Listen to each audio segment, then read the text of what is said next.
tardes a todos. Muy buenas tardes a todos. Bienvenidos a nuestra séptima conferencia del segundo ciclo de conferencias americanas que hemos estado haciendo este año. Han estado muy concurridas, han estado de una calidad absolutamente suprema y hoy creo que también estará así, teniendo en cuenta la categoría y la calidad de nuestro expositor, Edgardo Mondolfi Budar. Antes de presentar formalmente a Edgardo y darle la palabra, quiero recordar a un escritor americano, un ensayista y novelista de los Estados Unidos, en 2015, hasta los 90 años, llamado James Salter. Los ensayos de Salter tienen una cualidad magnífica porque se pasea, digamos, por todo el universo literario con una propiedad indiscutible.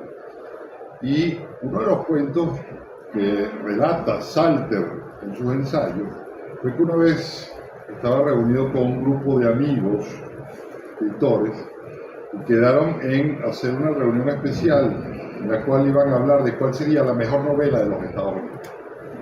Eso sí, advirtió Salter, no se vale usar Moby Dick de Herman Melville.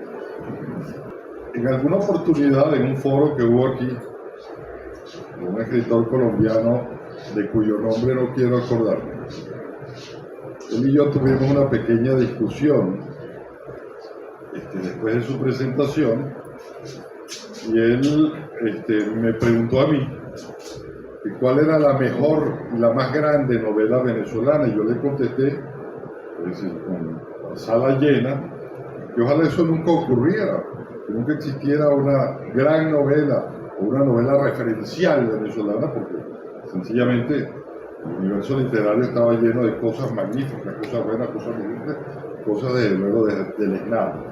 Pero obviamente cuando uno analiza el caso de Moby Dick, y obviamente Melville no se restringe a Moby Dick, pero es una especie de gran sol que lo ilumina, es decir, sin querer, porque está también uno de los grandes libros de Moby Dick, que es Bartley, el escribiente, que es una de las cosas más extraordinarias que se puedan leer.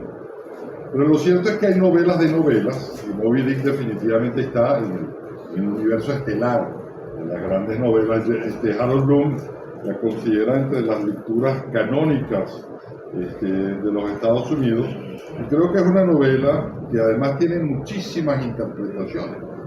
Es decir, esta es una novela que da para todo. Esta es una novela que se puede interpretar desde el punto de vista épico, esta es una novela que se puede interpretar desde el punto de vista fundacional del alma humana enfrentada al peligro. Es decir, una novela que tiene, es decir, una especie de influencia en el Nuevo Testamento evidente, y es también una novela que la han interpretado desde el punto de vista de la literatura gay, como que hay para todos los gustos, absolutamente. Yo desde luego no voy a entrar en ninguna consideración, estoy en materia del expositor, Edgardo Mondolfi.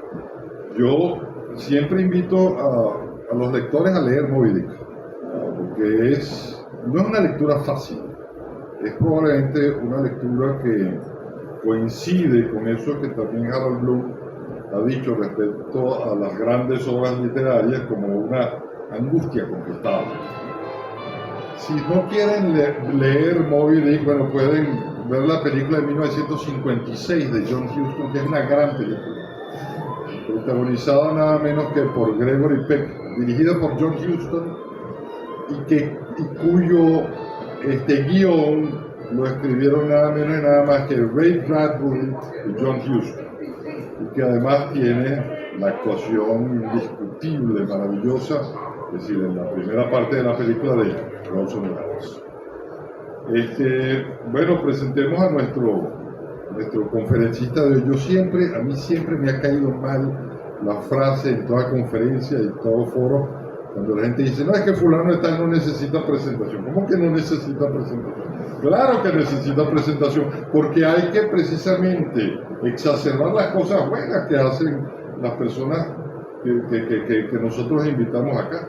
Y Edgardo Mondolfi para nosotros es absolutamente un honor tenerlo acá, de un intelectual a tiempo completo.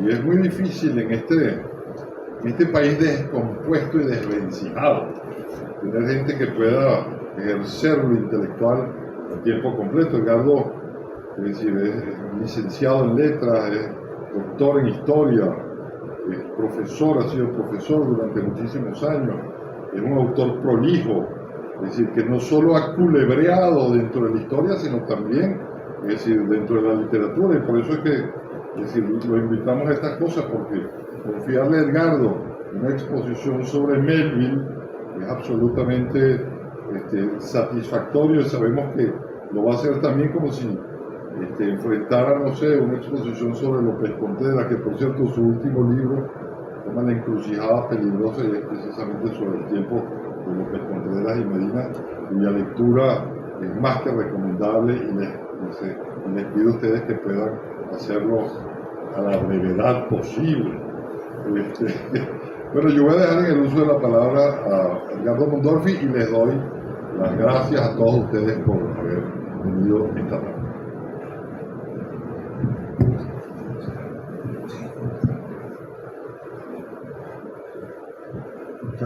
Muchas gracias, querido profesor Crispin, sobre todo por ese derroche de elogios merecidos acerca de mi dedicación a tiempo exclusivo a las labores intelectuales en medio de un país magullado y atropellado. Dijiste algunas cosas muy importantes como para dar inicio a este recorrido en torno a Melville. Quizás yo redunde en algunas de esas apreciaciones que hiciste en algún momento. En todo caso, buenas tardes, agradecido por la presencia de todos ustedes, agradecido por esta invitación, especialmente al profesor Crispin.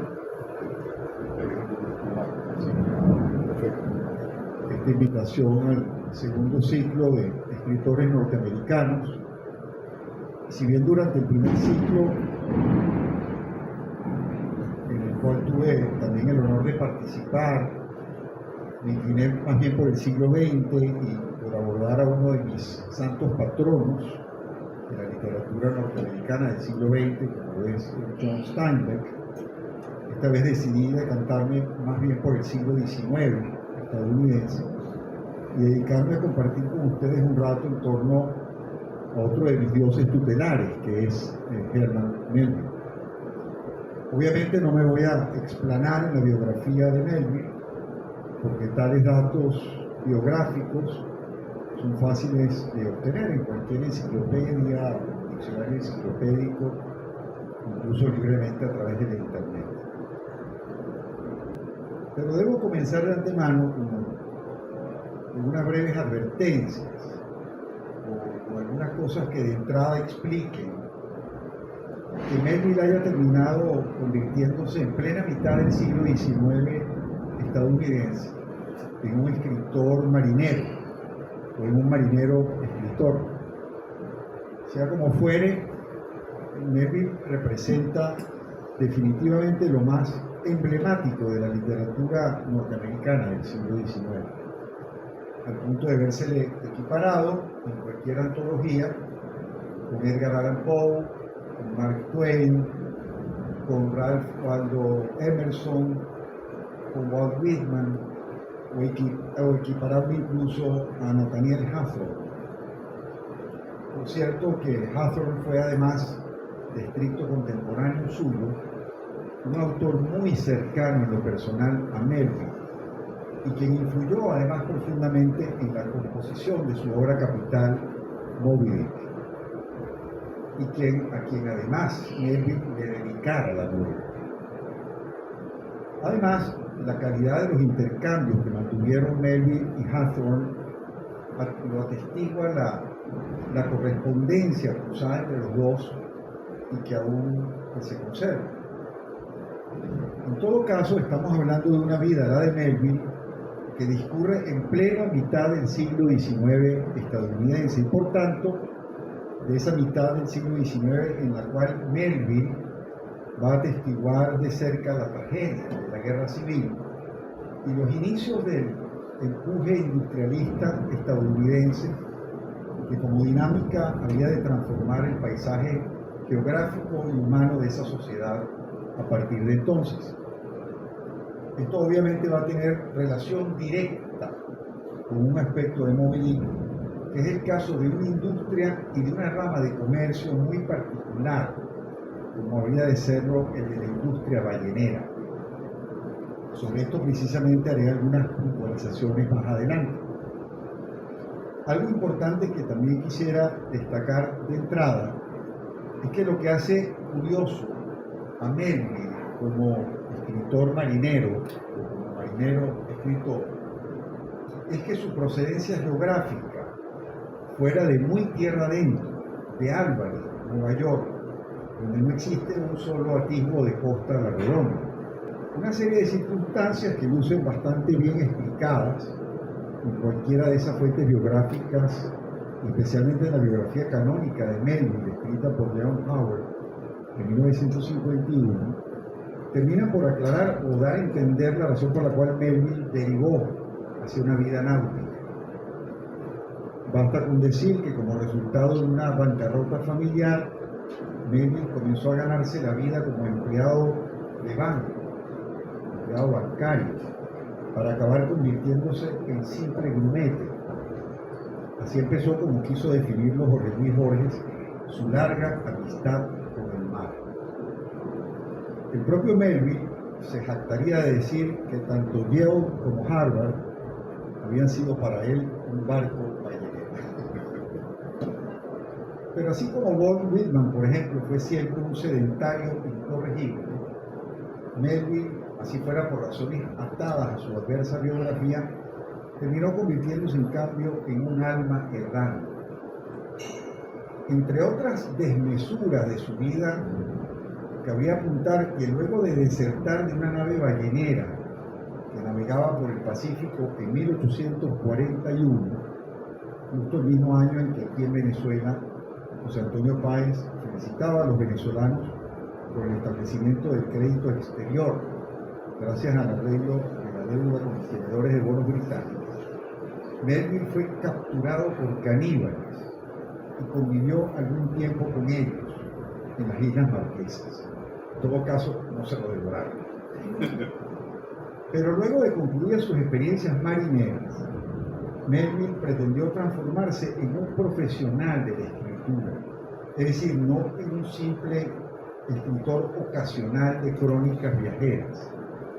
En pocas palabras, quiso hacer de la literatura un oficio permanente. Esto es lo que explica que dentro de un repertorio bastante abundante de obras narrativas, precisamente porque quiso consagrarse Melville a ser un escritor profesional, la mayor parte de tales obras estén hechas de agua salada y que algunas de ellas discurren incluso en parajes exóticos, algo que era muy del gusto de la lectura de la época. Hablo de novelas como Mardi, Typee, Homo, Redburn o White Jacket, las cuales probablemente no sean muy leídas al día de hoy, pese al éxito monetario que le produjeron a Melville en su propia época. Melville es autor además, si fuera cosa de ir rescatando lo más perdurable de su obra, de 3 formidables cuentos, 2 de ellos hechos también de agua salada. El primero es Billy Budd Marinero, el cual, por cierto, le sirvió de inspiración a Benjamin Britten para escribir una ópera de igual título en el siglo XX. Y el segundo es el estremecedor y casi fantasmagórico relato sobre un motín de esclavos que lleva por nombre Benito Sereno. El tercero, en cambio, y ya algo al respecto dijo Caro, es un cuento que discurre más bien en tierra firme y que lleva por título Bartleby el Escribiente. Se trata de un cuento muy anticipado para su época, tanto que hay quienes estiman que Bartleby prefigura en cierto modo el ambiente psicológico que destinan las obras de Kafka. A tal punto llegó a ser valorada su modernidad, que Bartleby fue elogiado ampliamente por los surrealistas franceses en los años 30 y no menos fue elogiado un tanto después por el propio Jorge Luis Borges, quien llegó a considerarlo como uno de los grandes cuentos de la literatura norteamericana. Inclusive, y por qué no decirlo, Bartleby, el escribiente, llegó a verse elogiado también en el patio criollo por los autores del experimentalismo venezolano y por los grupos literarios llamados Sardio y El Techo de la Ballena durante los años 60. Pero Melville es para mí Moby Dick, novela que llegó a verse publicada por primera vez en 1851, luego de sus primeros 4 libros. Leo o releo capítulos sueltos de esta extraordinaria novela con la misma devoción y familiaridad que tengo con la obra, como pueda tenerla un predicador de esos que andan deambulando con su Biblia bajo el brazo por la plaza Brión de Chacaíto, o aquí enfrente conmigo en esta otra. Moby Dick es, para decirlo de otro modo, mi Biblia personal. En todo caso, es una obra que para mí recurre con frecuencia y para la oportunidad de esta conferencia me di a la tarea de recorrer nuevamente al detalle sus 500 y tantas páginas. Sin embargo, Moby Dick afronta 2 problemas respecto a su comprensión, respecto a su aceptación y con respecto al hecho de que haya alguien más que yo afanado en volver a esa novela. El primero es haberse visto catalogada lisa y llanamente como una novela de aventuras por quienes tradicionalmente han manejado ese tipo de literatura juvenil en las editoriales. Difícilmente haya alguien que pueda calificar a La montaña mágica de Thomas Mann o a Ulises de James Joyce como de novelas de aventura. Pero lo que es, por ejemplo, Los Tres Mosqueteros, o El Conde de Montecristo, o La Flecha Negra, o Ivanhoe, o inclusive Moby Dick, han quedado de alguna manera condenadas a ser vistas como parte de una literatura de tipo juvenil. Dicho de otro modo, es una literatura vista como una literatura que se lee una sola vez en la vida, que se lee muy tempranamente, que se lee en ediciones abreviadas o que se lee en muchos casos llenas de ilustraciones como aventuras que se supone que son, y que luego se da por entendido que son novelas de iniciación para quien esté aprendiendo a disfrutar de la literatura. Hasta la propia Enciclopedia Británica, en su edición de 1912, le hizo el flaco servicio de calificarla exactamente así, o sea, como una novela de aventuras, a Moby Dick. En el caso de Moby Dick, esa suerte que ha terminado corriendo es bastante injusta por tratarse de una novela de una enorme complejidad, sobre todo de una enorme complejidad simbólica. A todo ello habría que agregar la popularización, en el mejor sentido del término, para quienes, como lo mencionó ya Carlos, nos tocó verla versionada en la película dirigida por John Huston, junto a las formidables actuaciones de Gregory Peck y de Orson Welles. Es esa inolvidable versión a la que se refirió Carl de 1956, que hasta donde yo sepa no ha sido objeto de algún revival, como se ha ocurrido en cambio con otros muchos clásicos de la literatura llevados al cine antes y de nuevo ahora. Esta es pues la primera condena, la de verla como una novela que se da por entendido que existe, que se da por entendido que se leyó alguna vez publicada por la editorial Sopena o por la editorial Juventud, o en todo caso sin que muchos tengan la curiosidad de poder asomarse a lo que de hacerlo advertirían rápidamente que se trata en realidad de una novela hecha de contenidos muy gruesos, inclusive enigmáticos. La segunda tragedia es lo que supuso para el propio Melville creer que esa era su gran novela, y que de hecho lo era. Pero el caso es que Melville tuvo la desgracia de experimentar la más absoluta indiferencia por parte de la crítica contemporánea hacia Moby Dick. Para decirlo breve y rápidamente, la importancia y profunda novedad de Moby Dick no fueron inmediatamente reconocidas. Fue recibida más bien como una novela extraña o como una novela poco cautivante. Por las razones que fueren, Melville murió en la amargura de suponer que lo que para él había sido una empresa de vida, por lo mucho que tardó en escribirla y por lo mucho que tardó en documentarse para concebir esta tragedia, porque a fin de cuentas Moby Dick es una gran tragedia, terminó trocándose en motivo de desilusión. Sin ir muy lejos, esto es lo que el propio Carl Crispin dejó apuntado en una entrevista que le hicieron y que hablando de Melville dijera lo siguiente, y cito a Carl: existe un caso terrible, el caso de Herman Melville, que murió en el olvido y casi en la miseria, habiendo escrito prácticamente el más grande monumento literario de los Estados Unidos, que es Moby Dick. Fin de la cita. Eso no lo esperaba. Quizás incluso la primera decepción sufrida a tal respecto por Melville consistió en que la primera edición de esta obra, que se hizo en Inglaterra, llevó el genérico título de La ballena, The Whale.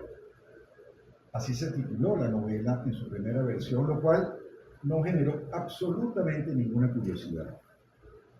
De modo que en líneas generales la novela tuvo una recepción, si no negativa, hecha al menos de enorme indiferencia, hasta prácticamente desaparecer de la vista de todos y pasar como una novela no leída hasta unos buenos 60 años más tarde. Porque en realidad fue el siglo XX el que se hizo cargo de rescatar la magnitud de esta novela y de lo que esta novela implicaba para la modernidad. Esto fue lo que llevó a los críticos de entonces, a comienzos del siglo XX, a hurgar en una novelística como la de Melville, que no había sido tomada muy seriamente en cuenta hasta entonces.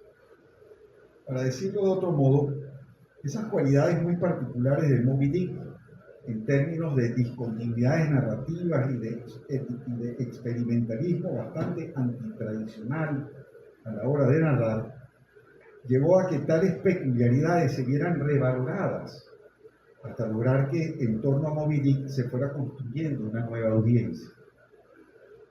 Además, Moby Dick terminaría viéndose rescatada por profesionales del oficio, como fue el caso del novelista William Faulkner, quien siempre se preció de ser un importante lector de esta novela. También cabría agregar a los efectos de este revival de Melville ya en el siglo XX, lo que supuso ser el entusiasmo con respecto a Moby Dick expresara un escritor de la calidad de D.H. Lawrence en sus estudios sobre la literatura clásica norteamericana, publicados en 1923.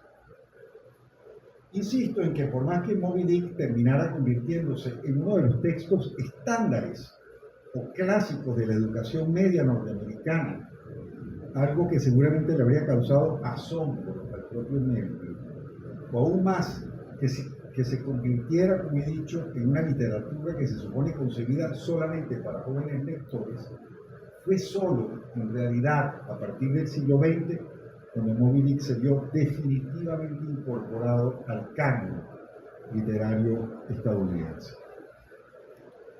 Pero también se ha visto incorporada al folclore norteamericano.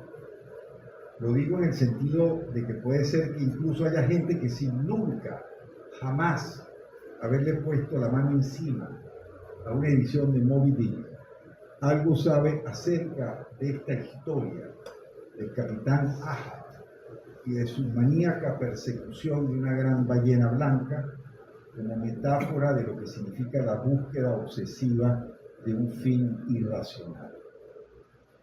Supongo que esta es una novela, como lo ha dicho también Carl, que admite tantas lecturas como lo presupone su propia naturaleza poliédrica y multiforme. Tanto así que podría fácilmente dársele una lectura desde una perspectiva bíblica, o desde una perspectiva ecológica, en torno al relativismo cultural, una lectura existencialista o lo que fuere, es decir, según el gusto de cada quien. En todo caso, es una novela que por su complejidad milita contra cualquier intento de interpretación unívoca. Además, coincido a este respecto con lo dicho por el escritor mexicano Carlos Fuentes al hablar de Moby Dick. Hoy para nosotros, y estoy citando a Fuentes, Moby Dick tiene una pluralidad de significados que no fueron o serán idénticos a los que hombres pasados o futuros habrán visto o verán en esta novela. De allí su modernidad radical, remata diciendo Fuentes. Lo que les propongo entonces es que me permitan privilegiar 3 ángulos que me gustaría compartir con ustedes durante el rato que nos resta. En primer lugar, ver a Moby Dick como una alegoría política. En segundo lugar, verla como expresión de una épica moderna. Y finalmente, ver a Moby Dick como reflejo de una industria azarosa y llena de riesgos. Moby Dick como alegoría política. Hasta el momento en que arranca la expedición en el puerto ballenero de Nantucket, en Nueva Inglaterra, y según lo va contando el narrador de la novela, un joven marinero llamado Ishmael, todo parece indicar que se trataba de una expedición ballenera común y corriente. Se supone pues que era un viaje en el cual los tripulantes se lanzaban al mar con el propósito de trabajar en la pesca de ballenas, de verse monetariamente recompensados por su faena y a fin de cuentas generarle un retorno práctico a los dueños de la nave.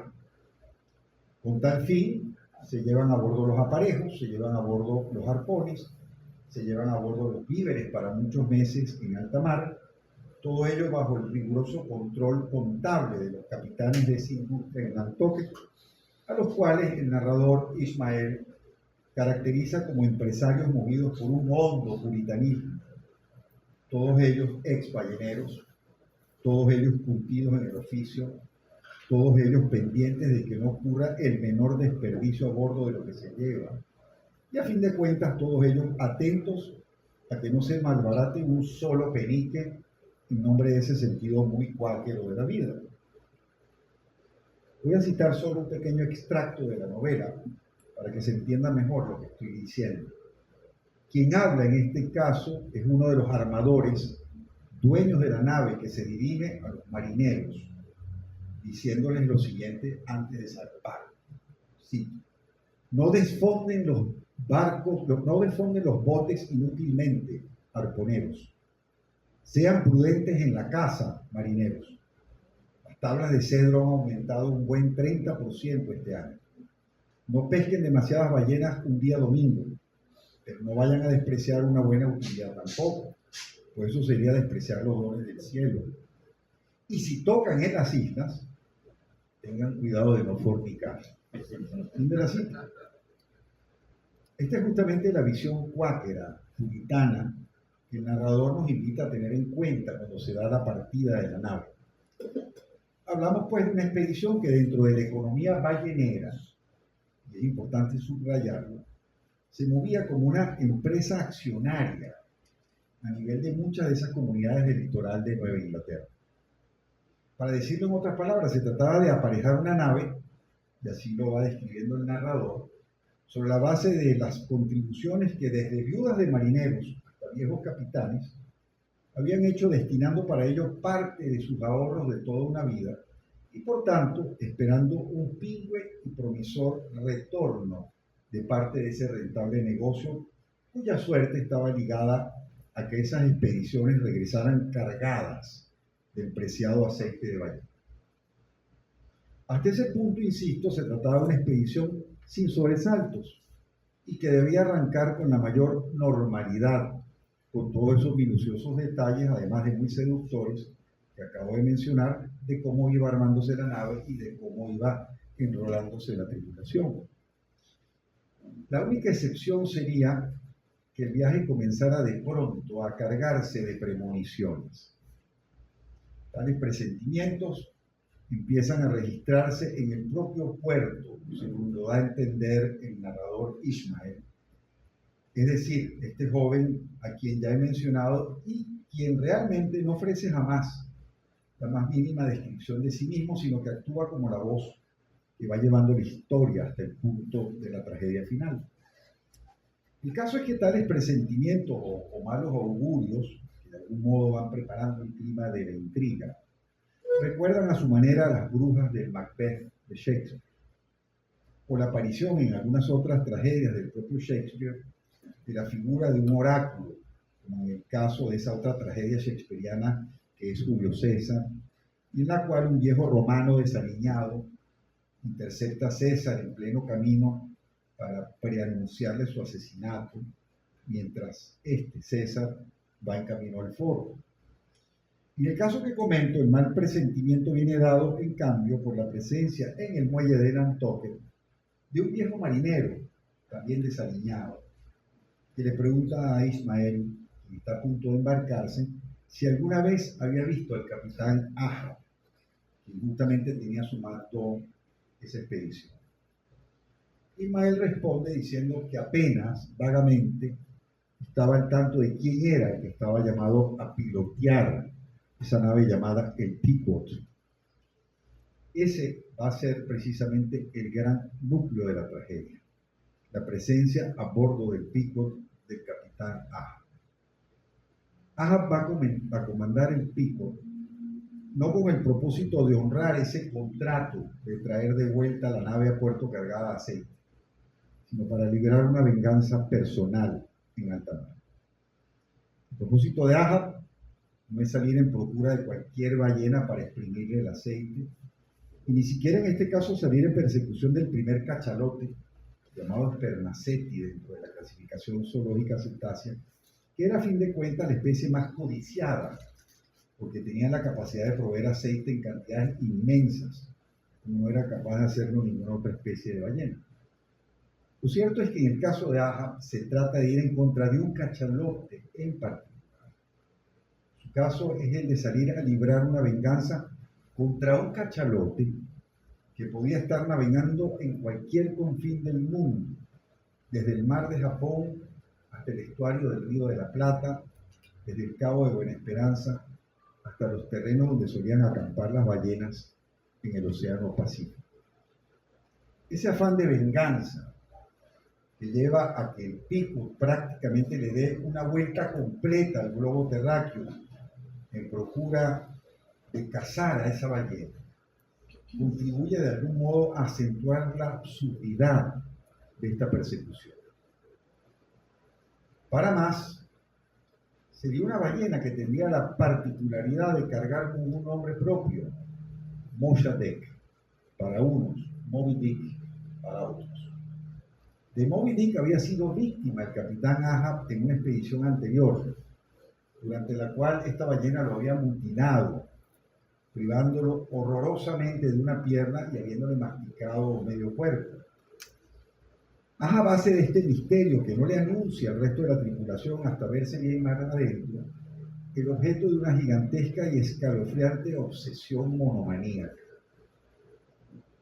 Su único propósito, insisto, es el de ajustar cuentas y librar una venganza personal, comprometiendo de paso la vida y la suerte del resto de la tripulación. A partir de aquí es que arranca su loco afán de venganza. Es decir, por encima de cualquier tarea pragmática, Ahab ha convertido el viaje comercial del Pequod en un viaje personal, hecho de odio, en busca de la ballena que lo mutiló. De modo que la voluntad de Ahab solo atiende a sus propios dictados, sin que para nada le importe el propósito original de la empresa.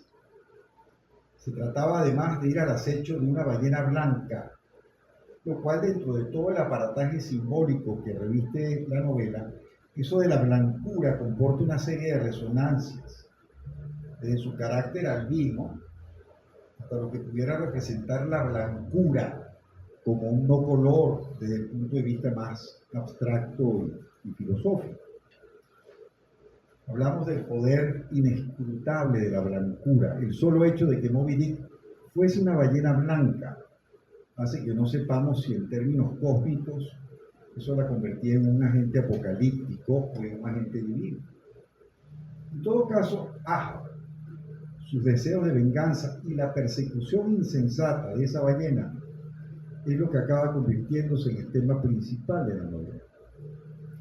Ahab actúa pues como una alegoría del mal gobierno, del gobierno tiránico, de quien ejerce la autoridad a bordo de esa nave, no para recompensar la faena de sus marineros, ni mucho menos para gratificar los bolsillos de los inversionistas y dueños de la nave en Nantucket, sino para hacer de la nave su instrumento y para hacer de sus balleneros sus satélites, en la intención que trae de darle cacería únicamente a esa ballena.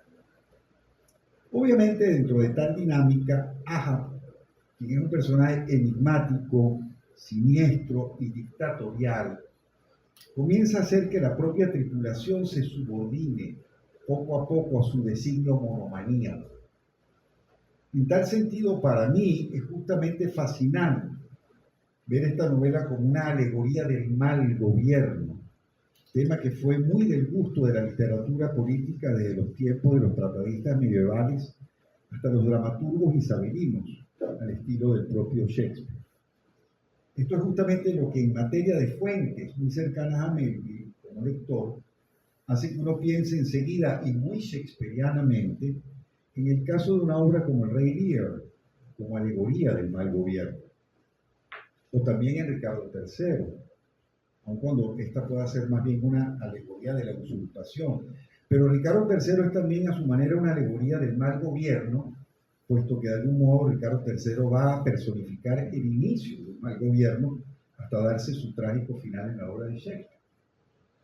Quisiera ir poniéndole un poco más de costuras a este punto, agregando algunas precisiones. Moby Dick es pues una alegoría dirigida a lo que significa que la sociedad de los hombres se vea sometida a un designio comandado por la voluntad de quien alienta una obsesión monomaníaca en contra de un adversario. Ahab es, a fin de cuentas, uno de los personajes mejor tallados, aún dentro de todo lo esquiva y elusiva que pueda resultar su presencia en la novela. Porque lo cierto es que, excepto solo hacia el final de la novela, Ahab no es una presencia que uno logra visualizar totalmente a cuerpo entero. Es más bien una presencia fugaz, que continuamente sube a la cubierta y baja a su castillo de popa, esperando impacientemente a que aparezca en algún momento Moby Dick. Pero en el descubrir de esa presencia fugaz, palpita su tiranía y especialmente su capacidad para la manipulación. En este sentido, Ahab se prevale de una serie de artilugios para terminar ejerciendo un control total sobre su grumetería. Todos, absolutamente todos, quedan al final hipnotizados por su ego. Es así que Ahab va forzando a que el resto de la tripulación comparta su juramento de venganza en contra de la ballena blanca. Lo hace en primer lugar explotando la avaricia y rompiendo la solidaridad de esa comunidad marinera en caso de que alguno desconfiara todavía de esa delirante empresa sobre la cual empezaba a hablarle el capitán. Ofrece a Ahab, por tanto, una recompensa. Ofrece un doblón de oro, clavado en el palo mayor de la nave, al primero que aviste a la ballena. Es decir, maneja un elemento aliciente, llamado a hacer que sus marineros se plieguen a su voluntad monomaníaca. De algún modo, ese incentivo perverso, esa oferta del capitán Ahab, ese señuelo, esa recompensa para él poder darle curso a su designio, es lo que hace que se desate entre la marinería el deseo egoísta de ser cada quien el primero en querer avistar a ese mastodonte de agua salada que es el objeto del odio y de la venganza personal del capitán. Pero tampoco se queda atrás su diabólica capacidad para la persuasión retórica. Cada vez que le habla a su marinería, Ahab les comunica un sentimiento místico y casi salvaje que se le va metiendo en la piel.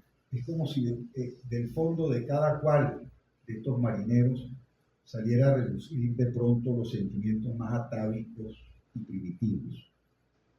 Por último, tampoco era fácil rechistar, por más que Starbuck, su primer oficial y la voz máxima del sentido común en esta novela, dijese en algún momento de la obra lo siguiente: yo vine a cazar ballenas, no a complacer la venganza de mi capitán. ¿Cuántos barriles le dará su venganza? No le conseguirá muchos en el mercado de Nantucket, de la cita. Pero al final hasta el propio Starbuck se rinde ante tal propósito. Carece de la fuerza moral suficiente para aplacar por sí solo la locura de Ahab. ¿Y por qué digo que no era fácil registrar tampoco? Porque hay algo que siempre complica el gobierno a bordo de una nave como esa. ¿Cuál era la estructura jerarquizada y muy piramidal que solía caracterizar a un barco ballenero? Desde el capitán hasta el último grumete, pasando por los comodoros, los barconeros, los fogoneros y los marineros comunes y corrientes. En este sentido, además, dentro de los rígidos códigos del accionar naval, el castigo impuesto al delito de amotinamiento, al delito de rebelión o a cualquier acto de contumacia a bordo de una nave era algo que podía lucir pavoroso. De hecho, existe un relato tangencial dentro de Moby Dick que tiene que ver con un amago de amotinamiento referido a otra nave que regresaba entonces de una desgraciada expedición ballenera y que tropieza justamente, pero en sentido contrario, con el mismo curso que llevaba fijado el Pico. No por casualidad, ese otro barco había avistado a Moby Dick, causándole pavor a sus cuasi amotinados tripulantes. De hecho, me voy a permitir hacer aquí una breve digresión respecto a eso del delito de desobediencia de acuerdo con los códigos navales. Pues bien, el caso es que Billy Budd, el maravilloso cuento marinero que comentaba hace un momento, que formaba parte del canon meridiano, tiene que ver justamente con un marinero que fue sometido a la rudeza de los azotes. De algún modo, dicho sea de paso, este relato le sirvió a Melville para denunciar los desmesurados tratos que aún eran práctica habitual en la marina mercante, por no hablar de la marina de guerra, en la que le tocó navegar, en el caso de la mercante. En todo caso, contra viento y marea, para usar una expresión náutica, Ahab termina ejerciendo un poder omnisupremo dentro de la nave. Al fin y al cabo, Ahab arrastra al resto en esa carrera desenfrenada hacia el desastre. Todos van a formar parte de la misión vengativa del Pico al final. Por más que incluso a la mitad de la novela aún haya ratos en que se escuche el murmullo y el rumor de la marinería descontenta y sorprendida por el empeño monomaníaco del capitán Ahab, aún así Ahab logra ejercer esa triple combinación a la cual me he referido: amenazas basadas en su violenta autoridad, alocada persuasión retórica y el deseo de explotar la avaricia, ofreciendo un doblón de oro para conquistar tal ascendencia respecto a sus propósitos. De algún modo, no costaría ver en esto que les estoy comentando una especie de prefiguración de las tiranías modernas, de las tiranías de masas, que habían de advenir en el siglo XX como expresión totalitaria del poder ante una sociedad, si siguiéramos tratando de hurgar en esto que podría llamarse el mal gobierno. Al final, la causa monomaníaca de Ahab se convierte en una causa fanáticamente asumida por toda la tripulación. Y el único que se salva de encontrar la muerte y de perecer ahogado es el joven Ismael.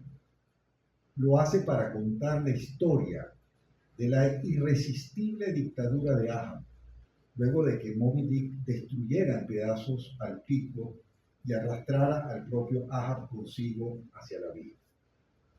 A partir de entonces, Ismael entenderá mejor que nunca lo que significaba su propia finitud, o mejor aún, lo que significaba el orgullo pecaminoso que puede llevar a alguien hacia el camino de la autodestrucción, basándose para ello, como lo personificara el caso de Ahab, en el desprecio hacia el resto de los hombres. Ismael entenderá pues que la venganza ciega había llevado a la perdición de todos. En este sentido, creo que a fin de cuentas la novela es una alegoría acerca de los peligros de la autoridad y al mismo tiempo de las bondades de una libertad responsable. Quisiera concluir este punto con lo siguiente. De buenas a primeras, podría parecer que el profundo individualismo de Ahab era algo que le estaba sirviendo de fundamento a Melville para cuestionar al mundo moderno y en general para articular una crítica muy profunda del ethos estadounidense.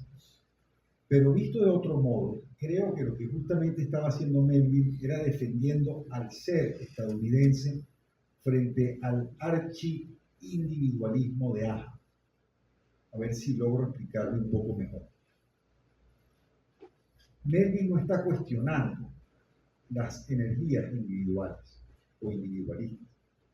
Lejos de ello, lo que está es exaltando un mundo federado en torno a la responsabilidad compartida y el sentido común, todo lo cual puede venirse a pique por causa del orgullo fatal, del orgullo demoníaco de alguien como Ahab. Lo que hace Melville es reivindicar las normas de convivencia de una sociedad que descansa sobre lo que implica el valor de la faena común, es decir, la idea de una sociedad dispuesta a trabajar lado a lado, codo a codo, en el entendido, democráticamente hablando, de que el trabajo común era lo que los colocaba a todos en una situación de responsabilidad compartida. Lo que está criticando Melville es el orgullo desenfrenado, el orgullo excesivo que destruye la armonía de una sociedad. Ahab es la irresponsabilidad capaz de perder de vista los límites. Ahab es indiferente a esa ética del trabajo que Melville enaltece, el trabajo común. Ahab es un Prometeo moderno, piensa que tiene el derecho de disponer de la vida y de la muerte de los hombres. Su fuerza demoníaca hace que toda su tripulación se vea sacrificada ante sus designios.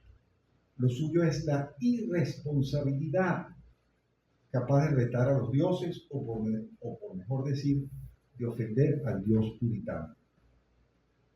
Como buscador de venganza, Ahab no es un simple capitán cuáquero de Nantucket que se sienta responsable de su misión y de la vida de los suyos. Es un Jonás que no se redime de su desobediencia.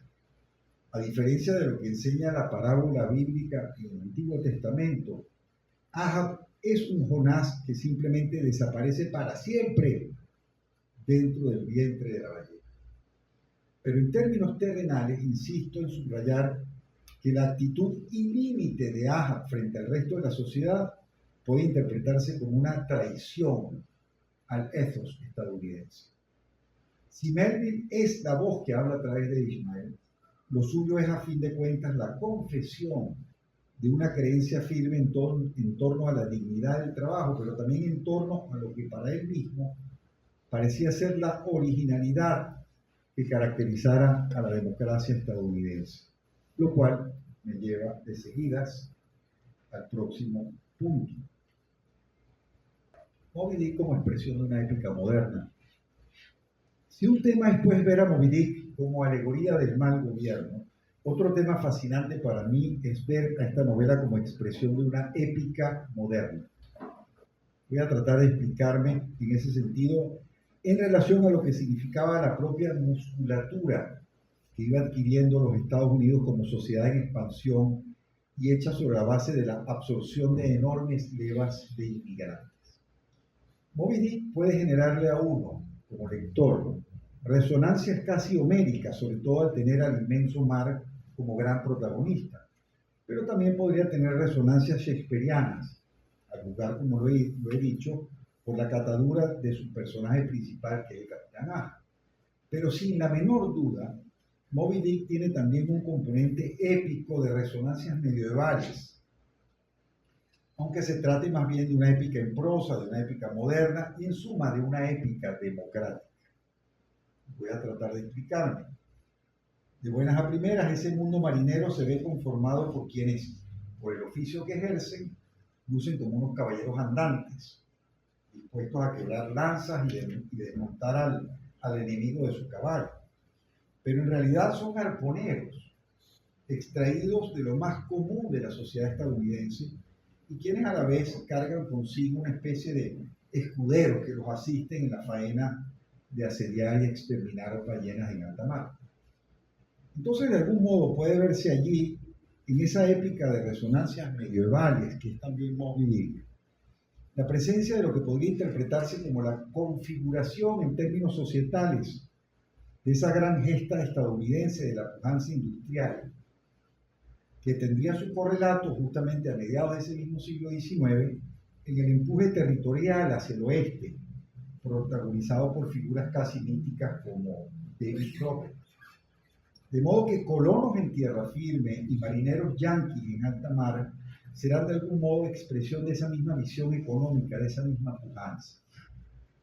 De allí que Melville esté escribiendo una prosa épica, pero una épica de tipo industrial y democrática, que además enaltece, aunque tal vez irónicamente en algunos casos, el dominio de la técnica sobre la naturaleza. A mejores arpones, mayor cantidad de aceite y de ballenas cazadas. Pero eso no es todo. A esos marineros el trabajo común, como lo he dicho, los coloca a todos ante una situación común.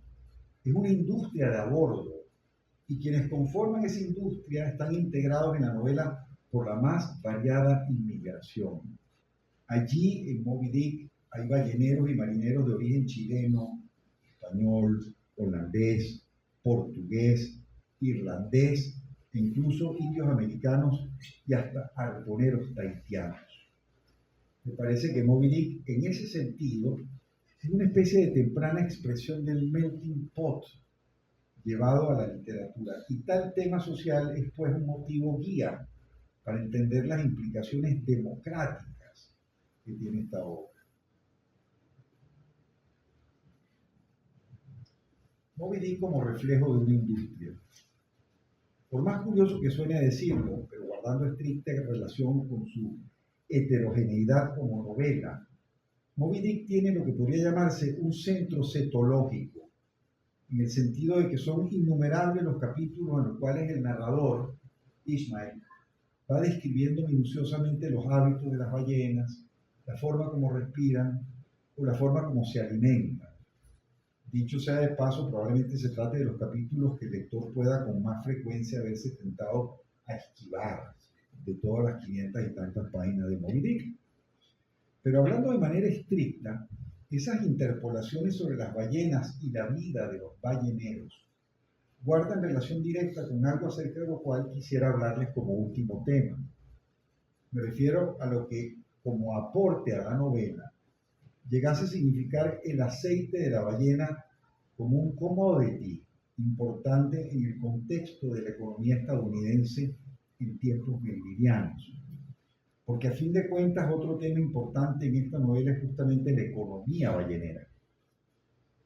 Porque dentro de ese carácter poliédrico que tiene Moby Dick, donde el narrador se explana además en detalle sobre cómo son los arpones, cómo son los rieles que se utilizan a bordo para desollar las ballenas, cómo se cocina la grasa a bordo para obtener el aceite, o cómo es que se descuelgan los botes al darse la cacería, la novela discurre en cierto modo sobre esa economía del aceite, entendiendo por ello lo que era un insumo principalísimo en muchas regiones de los Estados Unidos. Hablo del aceite como sinónimo de prosperidad. Comunidades enteras como New Bedford o la misma Nantucket llegaron a ser particularmente prósperas hasta desde el punto de vista de sus realizaciones arquitectónicas gracias a la rentabilidad suministrada por cada barril de aceite. El mercado ballenero tuvo a fin de cuentas sus altos y bajos, como todo aquello que se rige por las implacables leyes de la economía. Pero no perdamos de vista que se mantuvo firme como industria hasta que el carbón primero y el petróleo más tarde la fueron desplazando como fuente de energía. De modo que la depredación cetácea debe haber sido inmensa, hasta rayar en un delito ecológico.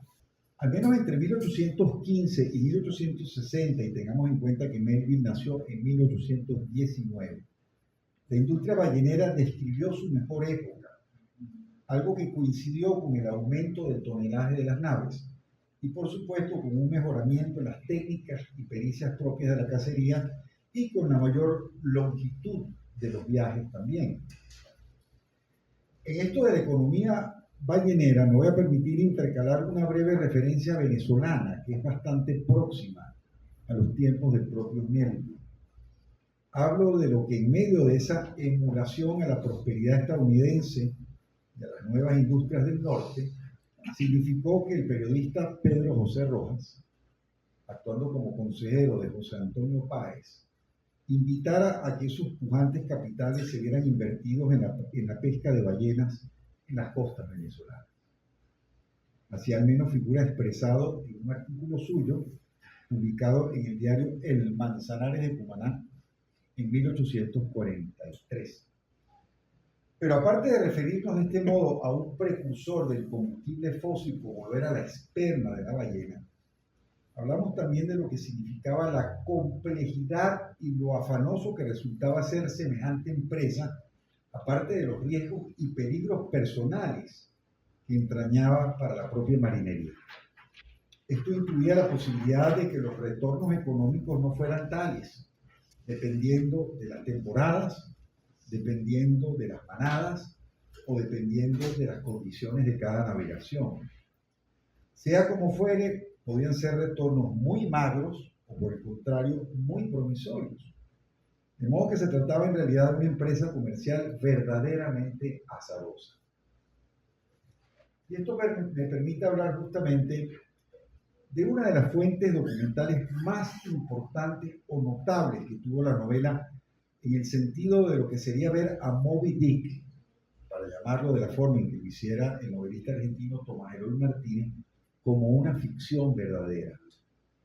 Hablando pues del origen de Moby Dick, llama la atención que se trate de una novela que se surte de fuentes literarias numerosísimas, incluyendo a Shakespeare y Cervantes, ambos de los cuales fueron al fin y al cabo autores de cabecera del propio Melville. Y aquí me voy a permitir hacer un rápido y curioso inciso. De hecho, aún se conserva una copia anotada del Quijote, en la cual puede verse una secuencia de subrayados y de contraseñas hechas a lápiz por el propio Melville. Ese ejemplar personal del Quijote puede verse aún entre el resto de libros y manuscritos del propio Melville que están bajo la custodia de la Universidad de Harvard, incluyendo ejemplares incunables de sus novelas. En todo caso, la referencia o el inciso que hago no es gratuito, puesto que el Quijote tuvo un impacto real sobre las propias concepciones de Melville acerca de la literatura y particularmente del género novelístico. Sin embargo, como llevaba comentado, más allá de Shakespeare o de Cervantes, Moby Dick es también una novela que termina nutriéndose de fuentes más bien inverosímiles, tal como lo da a entender una multitud de citas sobre cetología que se van extendiendo desde los tratadistas de la ballena desde el punto de vista zoológico-morfológico, es decir, a cargo de los principales naturalistas como Cuvier o Linneo, hasta la propia Biblia, si tenemos en cuenta cómo funciona en Moby Dick la parábola de Jonás y de la ballena. Pero también tienen cabida aquí como fuentes algunos relatos marinos o crónicas sobre incidentes balleneros, y es justamente a tal respecto que me gustaría hacer mención de la más importante de estas últimas como fuente documental de la novela. En el caso de estas fuentes principalísimas, me refiero a la obra escrita por un capitán oriundo de la propia Nantucket, llamado Owen Chase, quien en 1820, justo cuando Bolívar estaba por estos lados firmando el Tratado de Regularización de la Guerra con Pablo Morillo, fue víctima de la feroz embestida por parte de un cachalote en las aguas del Pacífico. Esto hizo que la nave de Chase, llamada la Essex, se fuera directamente a pique. El resultado fue la crónica de las aventuras de su naufragio, que prácticamente hizo que pocos de los tripulantes del Essex llegaran a salvo o con vida a tierra firme peruana, y no sin que antes tuvieran que practicar la antropofagia, echando suerte entre ellos, es decir, incluyendo en prácticas canibalísticas, prácticas condenadas, dicho sea de paso, por la cosmovisión judeocristiana. En todo caso, la crónica testimonial de Owen Chase se convirtió rápidamente en un auténtico escándalo una vez que llegó a la imprenta. El hecho de que su barco se viera atacado por un cachalote y habiendo perdido prácticamente a toda su tripulación, repercutió muy negativamente en Nueva Inglaterra. Al parecer, el libro de Owen Chase desató una estampida que llevó a pique también a la industria ballenera durante cierto tiempo, deprimiendo a ese mercado hasta un punto alarmante. Se trató de un escándalo en tanto que magnificó los riesgos de tales aventuras y los riesgos que ello implicaba para los propios accionistas y hasta para los aseguradores de esas naves balleneras. La publicación de las memorias de Chase fue en todo caso un tema muy polémico en Nueva Inglaterra. De hecho, hubo hasta el intento de llevar a juicio a su autor para que se viera refutada la verosimilitud de su relato. Por escandaloso, esto quería decir además el hecho de que semejante naufragio disuadiera a las propias tripulaciones balleneras de seguir incurriendo en esas prácticas tan arriesgadas. Pensar solo que una ballena fuera capaz de embestir y partir en dos una nave es lo que llevó a Melville a desenterrar esa crónica de Owen Chase unos veintitantos años después de haber sido publicada y olvidada ya, para afincarse en ella como la fuente más efectiva que tuvo a su alcance a la hora de proponerse documentar la tragedia de Moby Dick. De hecho, el propio Melville dejaría una nota diciendo: la narración de Owen Chase y la suerte corrida por el Essex tuvo sobre mí un efecto sorprendentemente devastador. ¿Tiene sentido volver a leer Moby Dick? En estos tiempos de tanta sensibilidad ecológica, ¿tiene sentido salir todo salpicado de sangre y percudido del nauseabundo olor del aceite rancio desprendido por aquellas ballenas? Obviamente Moby Dick no es una novela eco-friendly, y esto quizás explique que ni por error alguien haya pretendido llevarla al cine de nuevo. Pero si a lo ecológico se refiere, creo que en realidad es una novela que más bien luce como asombrosamente moderna. Aquí no se trata de expresar el confiado dominio del hombre sobre la naturaleza, tal como habría podido entenderlo el ideal del progreso en el siglo XIX de Melville. Aquí no se trata de ver a la naturaleza como enemiga. De hecho, sí es cosa de ir más lejos. Es Ahab quien busca a la ballena, y no al revés. La ballena blanca no necesariamente personifica las fuerzas del mal. Al contrario, es la naturaleza, como fuerza impersonal, la que intenta redimirse del atropello que se le inflige y, en suma, vengarse de la demencia humana. Es Ahab quien inquieta a la naturaleza basado en su orgullo excesivo. Al perturbar a la naturaleza, al retarla, al ofenderla en nombre de la técnica, la ciencia y el progreso, me parece que Melville estaba hablando más a las sensibilidades de la posteridad que a las sensibilidades de su propio tiempo. Ofender a la naturaleza, y lo sabemos, comporta sus consecuencias. Ni qué decir tiene, por otra parte, su profunda crítica al delirio individual, porque el verdadero adversario de Ahab no es Moby Dick, es el orgullo y el egoísmo que han hecho de Ahab capaz de destruir al resto de sus congéneres solo por conseguir sus propios fines. Es de los Ahabs de quienes debemos cuidarnos. Me refiero a esos muchos, tantos Ahabs que en estos tiempos manejan ciberdictaduras para hipnotizar y dominar, someter y humillar a sociedades enteras, para quienes la dignidad del prójimo no vale nada, para quienes disponer de la vida de los demás es visto como un derecho derivado de su propia voluntad. De todo esto está hecho Moby Dick, y quizás de mucho más. Muchas gracias.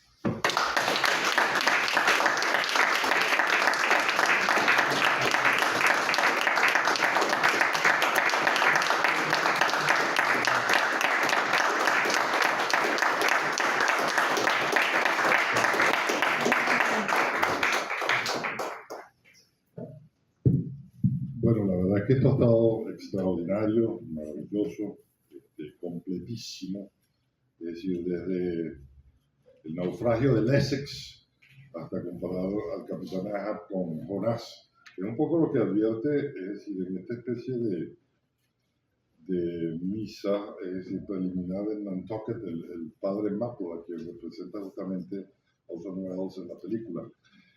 La buena noticia de esto es que lo tenemos grabado en la red, en la cuenta de YouTube, y además que también lo vamos a publicar, es decir, en un libro que recoja precisamente esta magnífica, extraordinaria conferencia de hoy. Muchísimas gracias, Edgardo, porque nos has deleitado absolutamente en un viaje nuevamente por el Atlántico, el Pacífico y las interioridades y las complejidades del alma humana representadas por el capitán A y su irracional búsqueda.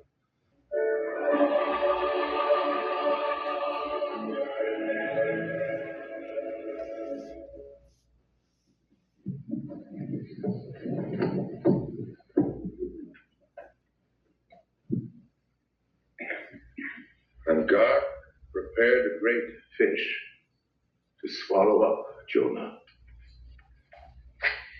Shipmates, the sin of Jonah was in his disobedience of the command of God. He found it a hard command. And it was, shipmates, for all the things that God would have us do are hard. If we would obey God, we must disobey ourselves. But Jonah stood firm the flaws at God by seeking to flee from him. Jonah thinks that a ship made by men will carry him into countries where God does not reign. He prowls among the shipping like a vile burglar hastening to cross the seas. As he comes aboard, the sailors mock him. The ship puts out. But soon the sea rebels. It will not bear the wicked burden. A dreadful storm comes up. The ship is like to break. The boatswain calls all hands to lighten. The boxes, bales, and jars are clattering overboard. The wind is shrieking. The men are yelling. And wretched Jonah cries out to him to cast him overboard. For he knew that for his sake this great tempest was upon him. Now behold Jonah, taken up as an anchor and dropped into the sea, into the dreadful jaws awaiting him. And the great whale shoots through all his ivory teeth like so many white bolts upon his prison.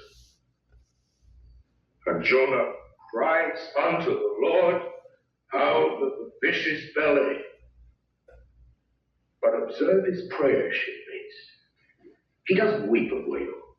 He feels his punishment is just. He leaves deliverance to God. And even out of the belly of hell, grounded upon the ocean's utmost bones, God heard him when he cried. And God spake unto the whale, and from the shuddering cold and blackness of the deep, the whale breached into the sun and vomited out Jonah upon the dry land. And Jonah, bruised, beaten, his ears like two seashells, still multitudinously murmuring of the ocean. Jonah did the Almighty's bidding. And what was that, shipmates? To preach the truth in the face of falsehood. No, shipmates, woe to him who seeks to pour oil on the troubled waters when God has brewed him into a gale. Yea, woe to him who, as the pilot Paul has it, while preaching to others, is himself a castaway. What delight is to him, who against the proud gods and commodores of this earth stands forth his own inexorable self, who destroys all sin, though we pluck it out from under the robes of senators and judges. And eternal delight shall be his, who coming to lay him down can say, O Father, mortal or immortal, here I die. I'm striven to be thine, more than to be this world's or mine. Yet this is nothing. I leave eternity to thee. For what is man, that he should live out the lifetime of his God?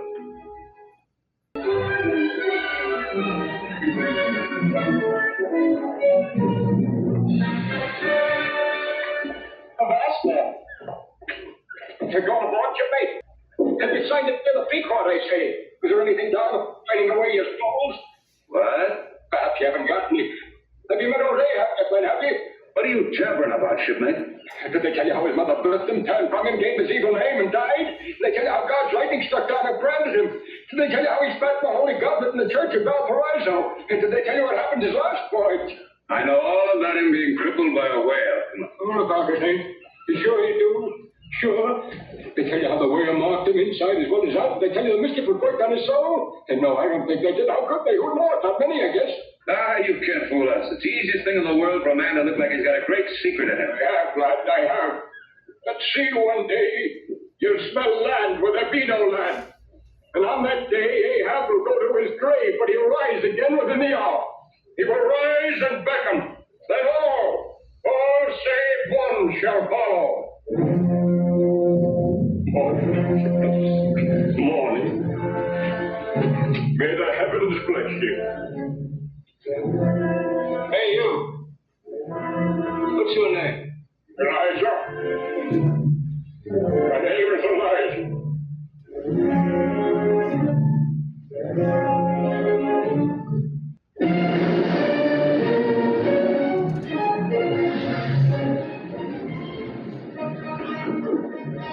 Ever since the beginning of time, man has pitted himself against the power of the sea, to learn its secrets, to solve its mysteries.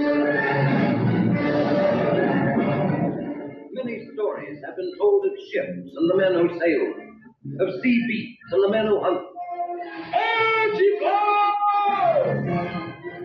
But none has captured the imagination through the years so much as Herman Melville's immortal story of Ahab, who lost his very soul in the bitterness of vengeance against the great white whale, Moby Dick. You're to look for the white whale. The whale as white and as big as a mountain of snow. To chase that white whale on both sides of land and over all sides of earth, till he spouts black blood and rolls dead out.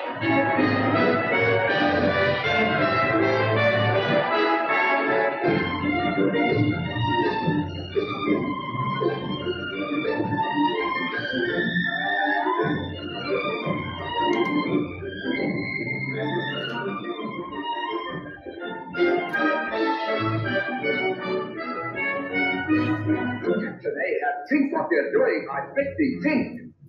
Set the mainsail! No. Mr. Starbuck, if you're opposing me, if so, I'll have you know that there's one God that is Lord over the earth and one captain over the Pequod.